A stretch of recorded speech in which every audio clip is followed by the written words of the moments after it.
હું કેડી જાડેજા કચ્છ લડાયક સંઘ હાલ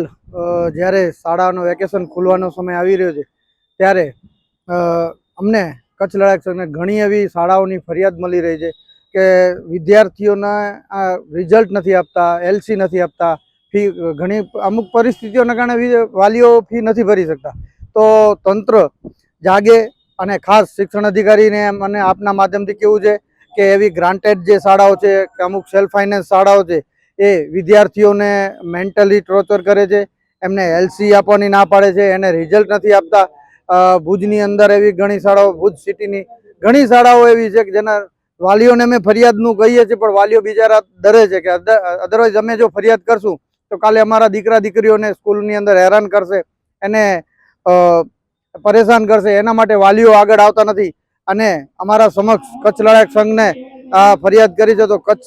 અમે કલેક્ટર સાહેબશ્રીને તેમજ ડીડીઓ સાહેબશ્રીને અને શિક્ષણ અધિકારીશ્રી તેમજ તમામ એ શાળાઓના ટ્રસ્ટીઓ હોય કે પછી શાળાના જે સેલ્ફ શાળાઓ છે તો એમના જે માણસ જે છે એ બધાને મારો આપના માધ્યમથી કેવું છે કે જે કોઈ પણ દીકરા દીકરીઓને ફીસ ભરેલી ન હોય તો એને એલસી અથવા તો જે રિઝલ્ટ છે એ ના આપવાનું ન કરે. અને જો માવતરોને એક બે વાર કહો છો તો ઠીક છે, પણ તમને સ્કૂલની અંદર સ્ટુડન્ટને વારંવાર કહી અને એને ટોર્ચર કરો છો, જેના કારણે જો કોઈ પણ સ્ટુડન્ટ અથવા તો વાલી કંઈ ખોટું પગલું ભરશે તો એની જવાબદાર જે તે ગ્રાન્ટેડ તેમજ સેલ્ફ ફાઇનાન્સ શાળાઓ રહેશે. અને એનાથી પણ વધારે જે શિક્ષણ અધિકારી સાહેબ છે એમની પણ જવાબદારી બને છે. કારણ કે સરકારે એક સાઈડ એમ કહે છે કે ફ્રીમાં શિક્ષણ આપીએ, સરકારી શાળાઓમાં તમે એમ કહો છો કે અમે ભણાવો, પણ ત્યાં નથી ભણવાની સિસ્ટમ સારી નથી, ત્યાં સારા એવી જગ્યાઓ નથી અને શિક્ષકો પણ નથી. અને શાળાના ટીચરો છે એમના પણ દીકરા દીકરીઓ છે કે નેતાઓ છે કે બધાના દીકરા દીકરીઓ છે પ્રાઇવેટમાં અને સેલ્ફ ફાઇનાન્સમાં ભણતા હોય તો પછી તમે બીજી પ્રજાને કેમ કહી શકો સેલ્ફ ફાઇનાન્સ? સરકારને આ એક રૂલ્સ લાવવો પડે, કાં તો તમામને સરખા શાળાઓમાં ભણવામાં દેવામાં આવે અને જે સેલ્ફ ફાઇનાન્સ અને ગ્રાન્ટેડ શાળાઓ છે એના ઉપર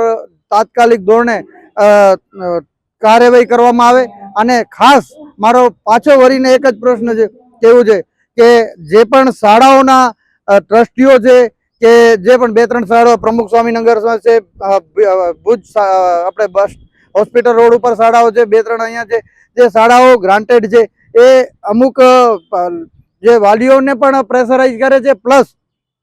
સ્ટુડન્ટને પણ વારંવાર ટોર્ચર કરે છે. તો એ ટોર્ચર કરવાનું બંધ કરે. વર્ગ શિક્ષકને વારંવાર છોકરાઓને કહેવામાં આવે તમારા માવતરોને કહો ફી ભરે, નહીં ભરે તો અમે તમને ક્લાસરૂમમાં આવવા નહીં દઈએ, તમને પરીક્ષા આપવા નહીં દઈએ, તમને રિઝલ્ટ નહીં આપીએ, તમને એલસી નહીં આપીએ. તો મારે એ તમામ શિક્ષકોને પણ કહેવું છે કે શાળાની અંદર એવા 2-5 છોકરાઓ હોય, 10-15 છોકરાઓ તો એમને તમારે નેગ્લેક્ટ કરવા જોઈએ. એને કદાચ તમે ફ્રીમાં ભણાવશો તો કોઈ મોટી વસ્તુ તકલીફ નથી પડી જવાની. એટલે આપના માધ્યમથી મારે ચોખ્ખે ચોખ્ખું શિક્ષણ અધિકારી સાહેબ, કલેક્ટર શ્રી અને ડીડીઓ સાહેબને કેવું છે કે આવો કોઈ પણ શાળાઓની અંદર બનાવ બને તમે પણ ધ્યાન રાખો અને ખાલી ને ખાલી ઓડિટો કે આ કે જે કરતા હો નામ પૂરતી ન કરો. કઈ શાળાની અંદર કેટલા છોકરાઓની ફી બાકી છે નથી ભરતા તો 2-5 વર્ષ કદાચ એ ન ભરી શકતા, એની પરિસ્થિતિ નબળી હોય અથવા તો બીજો કોઈ પણ રીઝન હોઈ શકે છે, તો તમે એને મુક્ત કરવામાં આવે કદાચ તો એનાથી કોઈ ફરક નથી પડી જવાનો. એટલે મારો આપના માધ્યમથી તમામ ગ્રાન્ટેડ સેલ્ફ ફાઇનાન્સ શાળાઓ અને અધિકારીનો કહેવાનું છે કે ભાઈ આવો જે બનાવ બને છે એલસી ના આપવાનું, રિઝલ્ટ નહીં આપવાનું કે અન્ય શાળામાં નહીં જવા દેવાનું, જે ટોર્ચરાઇઝ કરો છો એ કરવાનું બંધ કરો. નહીં તો અમારે કચ્છ લડાયક સંઘે ન છૂટકે લડત ચલાવવી પડશે અને શાળાઓના શિક્ષણ અધિકારી સામે ધરણા ઉપર બેસવાની પણ ફરજ પડશે.